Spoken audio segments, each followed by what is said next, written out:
What's up, everyone? Welcome to another episode of the Resolution Podcast, where we help artists gain clarity on their calling.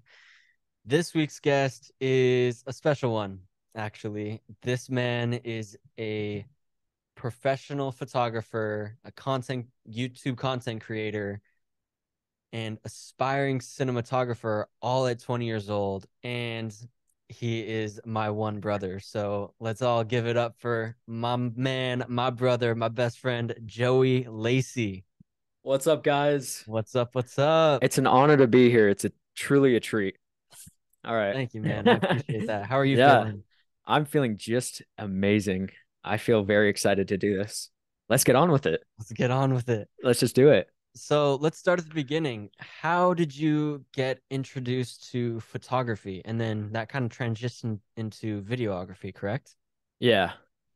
So photography, it was just something that I guess social media really introduced me into it because on Instagram I'd seen like a bunch of like professional photography. And I guess like, there's a bunch of photographers around Moab and just like seeing their work, it really um made me think. This was back in middle school. It made me think like that'd be really cool to do, really cool to make pictures like that. Um that's kind of the start. I didn't really have like a solid start, but it was just inspiration, I guess. Okay. Yeah, because Yeah. Moab has definitely got the scenery and the landscape. So is that Oh what you yeah. were interested in first? Like it was more landscape, right? Yeah, yeah, it was. And I still kind of am. I'm going a little bit into portrait photography. I did some for you, and then um some people here were thinking about me doing some portrait photography for them. So hopefully I see that soon. That'd be Yeah, pretty fun. definitely. Yeah. And then when did you first get your first camera? Um well, it depends. I guess my first actual camera, our mom got for me.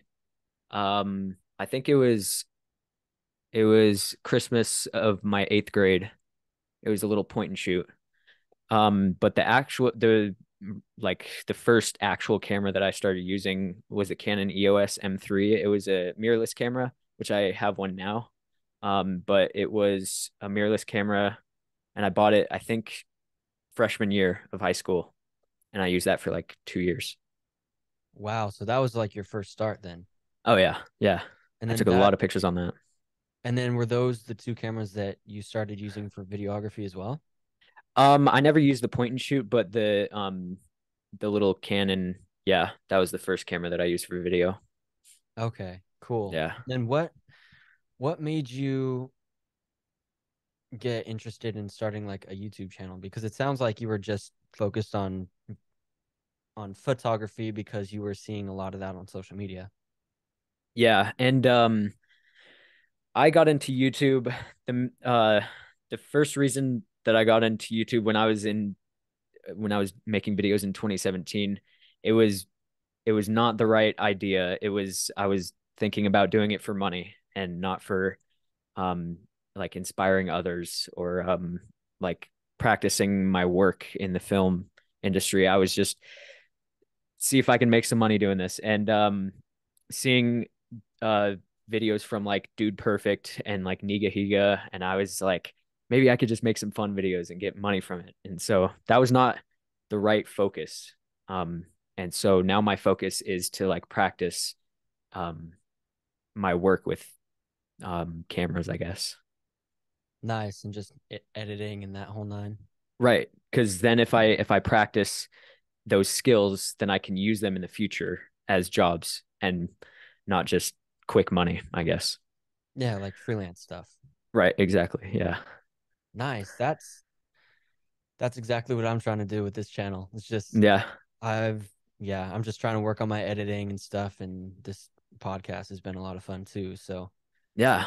You've had some great people on here so far. thank you. Yeah, Yeah. we've got a lot more coming. So we keep Yeah, good. um so one thing that kind of caught me by surprise was when I went home for the summer, you were really stoked to show me the BeeGees documentary, Mm-hmm. which, by the Yeah. way, if you're watching, is an incredible documentary. It's It's awesome. really good. Yeah. So, what made you get interested in that? Just because that's much more like music stuff. Like I would expect myself to be more into it than you were and then show you. So Mhm. how did you get interested in that documentary? So I uh, um I don't know what it was that got me. I just was interested in the Bee Gees music first because I think I saw maybe on TikTok a couple years ago about like um some people were dancing to like the song You Should Be Dancing, and I was like, "Oh, I remember the Bee Gees." And then I just like pulled up Spotify one day and then just started listening. And then for some reason it just stuck with me and I sang it in the shower a couple times.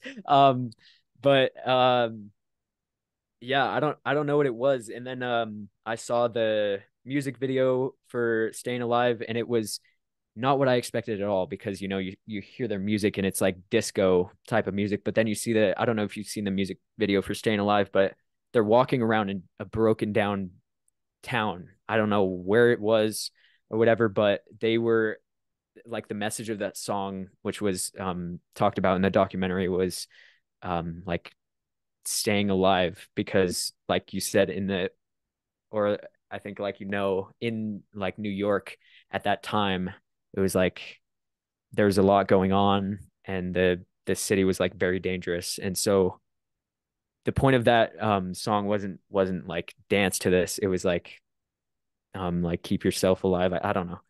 um and so I really liked that music video, and then I did some research and then I found out that there was a documentary being made and it was going to be released that year.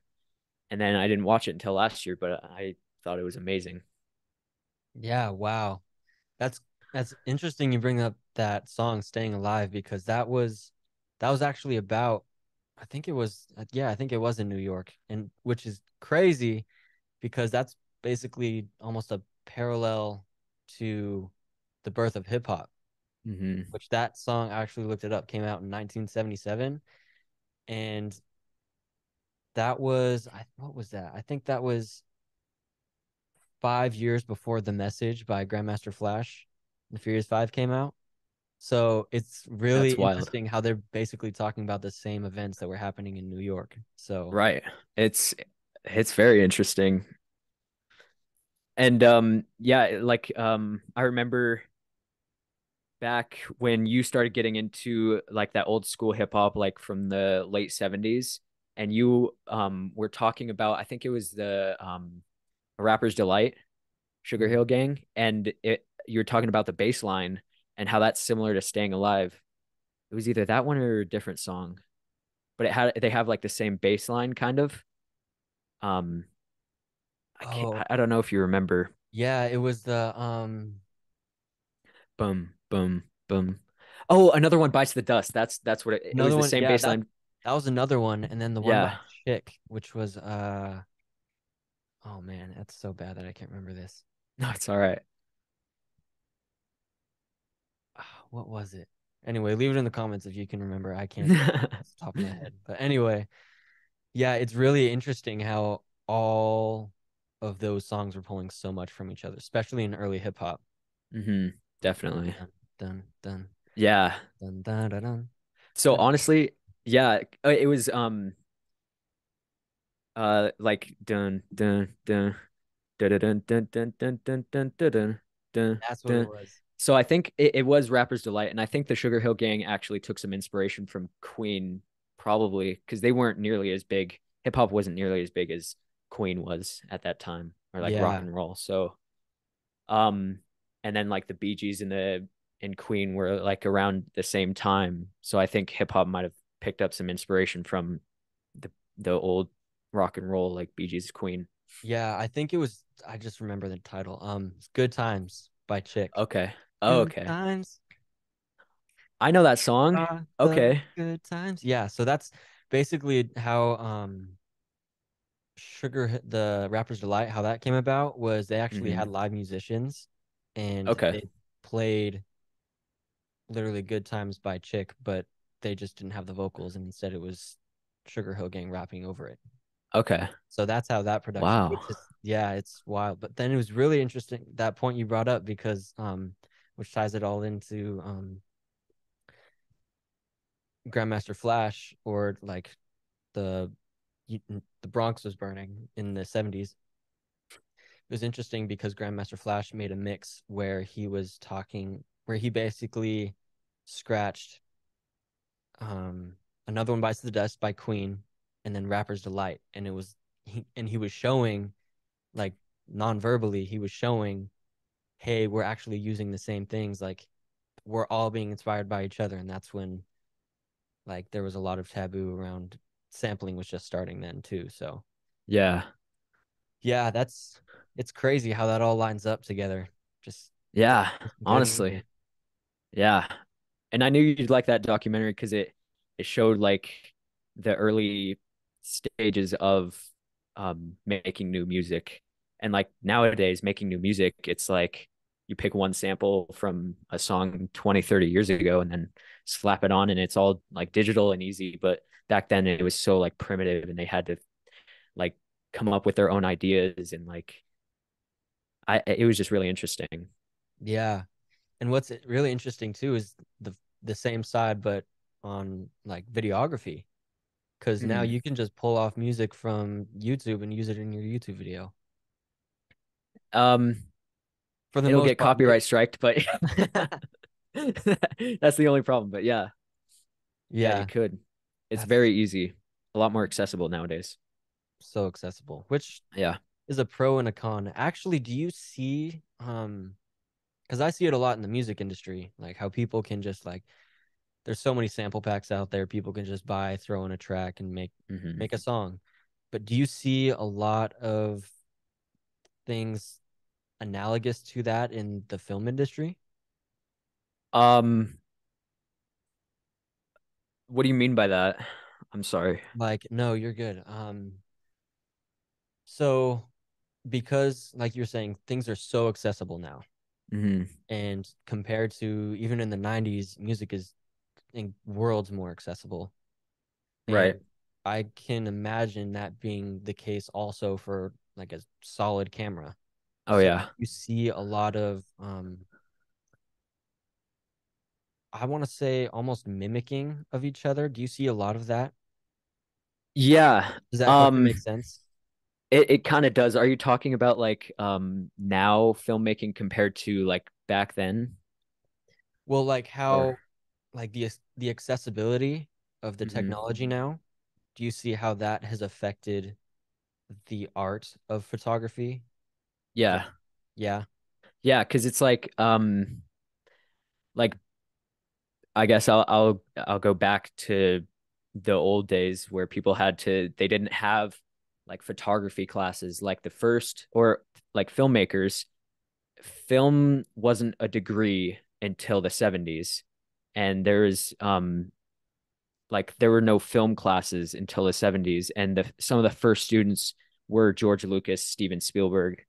Um, and so like back before the 70s and all that, it was just like it wasn't professional. It wasn't considered a professional job.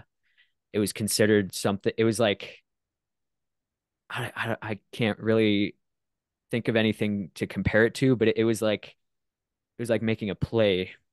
I'm not really sure. Like acting was professional, but like making films, it was kind of like it was so new that people didn't.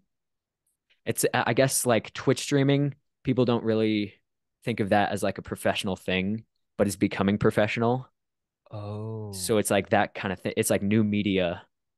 And so it's and YouTube can be considered that um people that were born like our parents and stuff, they wouldn't consider um YouTube to be a full-time job, but it is for some people. Hmm. Um and so like maybe in the future there's going to be classes taught for how to make a professional YouTube channel. So Wow. that's kind of what I would compare it to. That's a Um trip. yeah, and so I guess I went off topic. But like photography back then, people had to they didn't have these like all these photography classes and talking about like leading lines and like lighting and all this stuff. They had to just figure it out themselves. But nowadays it's like you could, how I learned photography and video. I've learned more from YouTube tutorials than school has taught me so far. And it's so like you can learn about like um like all these techniques to make like really good pictures. You can learn all that in like under a week. So I definitely see a lot of like accessibility in the film and photography like area. How that's been affected. Wow, Yeah. that's crazy. Yeah. Like I have to wonder if maybe like within the next 10 years we start hearing people saying, "Oh yeah, I majored in YouTube, Yeah, exactly. So photography, YouTube content creation." right. So that took a lot longer than it should have to like explain that. But I guess that's the best way I could. Yeah, no, you're good. You're good. Um, wow, that's really interesting. Yeah. Just the accessibility and how far we've come. Yeah. Isn't that wild? It's wild. Yeah. Yeah. I do want to talk about how you love cinematography and certain effects that um goes into shooting a good film because I remember it was 1917. You were super stoked to show me that movie because that movie was done in two shots, right? Yeah. Or Uh-huh. two or It three? was like, yeah, I think it was three. Because what, yeah, one cut it was like into darkness, and then another one was CGI. So yeah, I think it was three takes. Yeah, which is awesome. I would have never even thought to even watch that movie, but it was incredible because it's just a different kind of movie. It was Right. incredible. So taking that into like the music video space, has there been a music video that you're like, as a filmmaker and like cinematographer, have you seen any music videos that are like, damn, that was done very well? Um, yeah, honestly, related to Damn, uh, Kendrick Lamar, his Humble music video was very cinematic. I don't know if you've seen it. I think it's been a while. Um, yeah, I mean, some of the shots I can definitely tell he hired a professional filmmaker and probably a professional crew to do it. Also False Prophets, that music video is pretty good too. Do you remember that by J. Cole? Yeah, that's the one where he's on the back of the truck, right? Or no, Yeah, on the bus. on the bus. That's what it was. I Yeah, was and thinking he's of like, Everybody Dies. Yeah. yeah, and so I think Humble has probably stood out to me more than anything because some of the camera movements, there's one technique, one part of the video where like the camera's on a crane and then it like goes up to one area and then it like goes right here and then it goes down and he's like rapping the whole time and the camera's like moving really fast and he has to like look around and it's like it's so weird if you watch it back and like the beginning of the music video there's like he's sitting in a room and there's like a light that's coming down and like hitting him and I could go into crazy detail about that shot, but it's like it's super cinematic. That's probably Wow. one that stood it out to me the most. I think I remember. I think I'm recalling some of the scenes you're talking about Yeah. where he's moving just his head, and it's like, Yeah, that's it. yeah, Yeah. that's a crazy shot. I totally agree. Yeah. Yeah, it was like pretty trippy. What did you like about the J. Cole one? Um I like the colors of that. It's very different and in a way it's like experimental and but you get a sense of professionality out of it too. Um like I could tell it was shot with a good camera and it was directed well but at the same time, he looked so casual rapping, and he like goes up to people and what he goes up to some guy and then the guy's like, "Be like this." Yeah, that part of the video. So it's like super casual and very raw footage. Um, and just kind of there's like some improvisation in it too, and so it's like it gives it a sense of genuineness, I guess. That Yeah, one was pretty cool. that's what I was gonna say. It's like very. It seemed very raw, like Yeah. almost like I don't want to say like shoestring budget, but it looked very authentic. Not Yeah, it did. what did It was you mentioned something about a good director, like a good direction. What does that look like in a music video? Um, it really depends on what the what the person like what the client wants, like what the rapper wants the music video to look like. Because art is subjective and like people have different ideas on their music videos and stuff. I think what makes a good director for music videos is being able to like change up ideas on the spot and like adapting with what the person wants their music video to look like. Mm, that's a good one. That's a really good one. Like being able Yeah, to be flexible like that and change up. right. Yeah. That's good. That's Yeah. that's I don't think a lot of people think about that because I'm definitely one to like if there's a sudden change of plans, I'm like I'll be Right. flexible, but Kind of that's def reluctantly. yeah, that's a talent though that some people just naturally have of like Right. yeah, I can just change on the fly. Yeah. Have you had any moments like that with like your filming or like an assignment you had or anything like that? Um,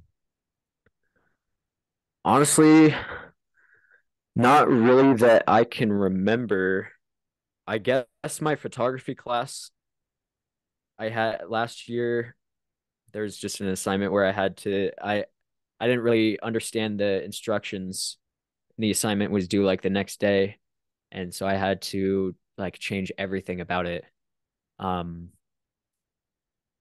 but with filming, since like I make my own YouTube videos, and I haven't really made videos for anyone else, I haven't really had a lot of experience with that. Um, but I hope I am. I hope I become flexible in the future because Yeah, then I'd be a good director. I don't know. yeah, definitely. We'll see. Is that what's the difference between the cinematographer and the director, or is there a difference? Um, well, um I think the cinematographer, I don't know, because like when I think of cinematographer, I think of either like an independent, like a one man um crew where he's got the camera and he's also like directing it too. Um, but and then the director um is like in charge of the story. But this is embarrassing that I don't really know the difference and I'm a film major. But that's what I think of. That's like the first thing that comes to mind, like the director's in the chair, and he's like controlling everything and the cinematographer is like the cameraman, I guess. Yeah, okay. Yeah. That's I mean, that's a good thing to know, like having somebody overseeing the whole thing. Yeah, exactly. So you mentioned something about storytelling, like being in charge of the story is what the director's Hmm. supposed to be. Is that or what shot? I'm trying to think how to phrase this question. Take your time. Um, are there just from what you've learned in class, is there any shots that are like very specific to telling certain types of a story? So, for example, is there any shots that show like a lot of tension, like when you're getting close to like a climax or like the tension in just any sort of scene, like showing that hmm, getting yeah, basically what are some shots that show tension? Um, honestly, the first one that comes to mind is in 1917, one of the most tense moments. They're going across no man's land and they are coming up. They're told that the Germans have left their trenches. And so they are approaching the trench, and there's like that intense music playing, and it gets louder and louder and louder. And then the climax is they're at the trenches and they look down, and all the Germans are gone. And I remember in the theater when I saw it for the first time, I was like, one of the first times that I remember myself like being like crunched up and like they're gonna die. They're both gonna like if there are Germans in there, they're just dead right there. But like they weren't. And I think some aspects that went into that, the camera movement wasn't any different. It was still like panning and like following them, but the music is really what did it because it got louder and louder and louder, and then it just stopped once they like looked in the trench and they saw that nobody was in there. Um, so it's like even though the movie is all about like lighting and the camera and the acting and everything, the music in that scene was what made it the most impactful, which is pretty interesting. Yeah, that's. I mean, music plays a huge role in stuff like that. Oh yeah. Just even that's another thing to note too is just silence. Mm-hmm. That silence can be loud, man. Oh yeah. Oh, big time. Which, by the way, 1917 is a what is that? That's World War I. Yes, Yeah. it's a movie on World War I, and it was I think the two British guys had a mission to go tell somebody a message, and that's pretty much yeah Yeah. the movie. I'm not gonna spoil anymore if you guys want to go check it out because it's a Yeah. really good movie. Yeah. It's very, very good. Yeah. So it looks like we might be running out of time a little bit, unfortunately, because this is That's fine. this has been awesome. Yeah, Um, it's been a lot of fun. I'm glad you had me on here. yeah. So I actually have another question. What Go movie ahead.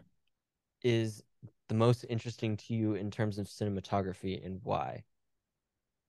Ooh. Um, dang. There have been some pretty good ones. Interstellar is one. Mm, Whiplash is one. And then I don't know, I don't think you've seen Blade Runner 2049. no. That that movie I didn't really follow. I The original Blade Runner came out in the 80s with Harrison Ford as the main actor. And I haven't seen that one yet. And I don't really know the story behind it, but and so when I watched this one, I kind of went into it blindly and I didn't really know the story. And I didn't really follow it very much, but it's maybe the most beautiful movie I've ever seen. Um, Really? yeah, the colors are like nothing I've ever seen. There's this one technique in cinematography called negative space, and it's where um like the subject is in the middle and there's just like nothing else around him. And I don't know. There's so many times where it's just like I don't even know how to explain. I don't know how they did most of those shots, but it's just incredibly like creative and like so advanced. I couldn't even. It was crazy. That might have been the most interesting movie I've seen. Wow. Like, Yeah. so if you're looking to make your music video stand out, just go watch Blade Runner 2049. Yeah, exactly. Love Yeah. some of those scenes. Maybe not a rap music video, but because this one's all about like, um, it's like this cyberpunk. This guy is in like Ryan Gosling's the main character, and Oh, he is in like this cyberpunk city, and then he like commits a crime, and so he like leaves the city, and then they like chase after him. Um, and I didn't really understand a lot of it, but all I knew is the filmmaking is some of the best I've ever seen. wow. That's good Yeah. to know. I gotta watch that sometime Oh soon. yeah. Yeah. All right, last question for you. Go ahead. Who would you say are because you're a fan of hip hop, as Mm-hmm. like we both are. Who Mm-hmm. would you say are your top five favorite storytellers in hip hop? Top five. Oh, Eminem is up there. Okay. Um, Dr. Dre. Actually, I don't know about Dr. Dre. I don't like because he hasn't really told a lot of stories about his past. But Eminem is yeah. So Eminem. Oh man, we don't have a lot of time, so I can't think about this a lot. But could I do top three? Yeah, let's do top three. Okay, so I think Eminem. Who else had like hardships in their past? Um, man. Oh, Biggie Smalls. Okay. He had some good music, and Tupac probably. Pac. Those three. Yeah. Eminem, Biggie, and Pac. It's not a Yeah. bad list. Yeah, honestly, because I just watched a movie about Biggie Smalls called Notorious, and he had quite the struggle when he was younger. Was that the And documentary on Netflix? no, it's just a movie. Oh, okay. It's like got these actors and stuff. Um and it like because he had like in some of his songs like Juicy, he said like you remember some of the lines from his songs. It's like he started from living in a jail cell and now I'm living well or something like that. I can't remember what the Yeah. lines exactly were. It was like Super Nintendo, Sega Genesis. When I was dead broke, man, I couldn't picture this. yeah, exactly, exactly. So that one and like how he started from nothing and like teachers told him that he would be nothing when he grew up and stuff. Um and then like Eminem, like his um there's the song Mockingbird. He was talking Yeah. that's for his daughters and he was talking about their childhood and he said they were saving up money in a jar for her to go to college and then one line almost had $1,000 till someone broke in and stole it and then it's like that hurts, man. So it's like Eminem can rhyme really well and like tell a story really well, honestly. Absolutely. And Yeah. Pac was like, Brenda's got a baby. Yeah, yeah. Incredible. Good Yeah. three. Good three. Yeah. Okay. Yeah, I think we got to wrap this up, but thank you, Joey, so much for coming on. What I've been doing with all the guests on this show is sending them a cassette tape of the audio to this. I have yet to actually get to recording, but they did come in the mail, so that's gonna get that done. Oh, okay. So yeah, so you'll be receiving that sometime soon, and maybe you can play it on Dad's cassette deck. So That'd be pretty cool. Yeah. yeah, absolutely. Thank you so We'll much for see. coming on, and we'll leave. Let's see, you're on Instagram, YouTube. Is those two? Yeah, Cool. All right. mostly. Yeah. I'll leave all the links in the description to his stuff. Go check him out. He's got some hilarious ski vlogs. It's a Oh good yeah. no, it's a good time. So Thank you. yeah, thank you guys so much for watching and go make some music. All right, All peace right. out, guys. Peace out.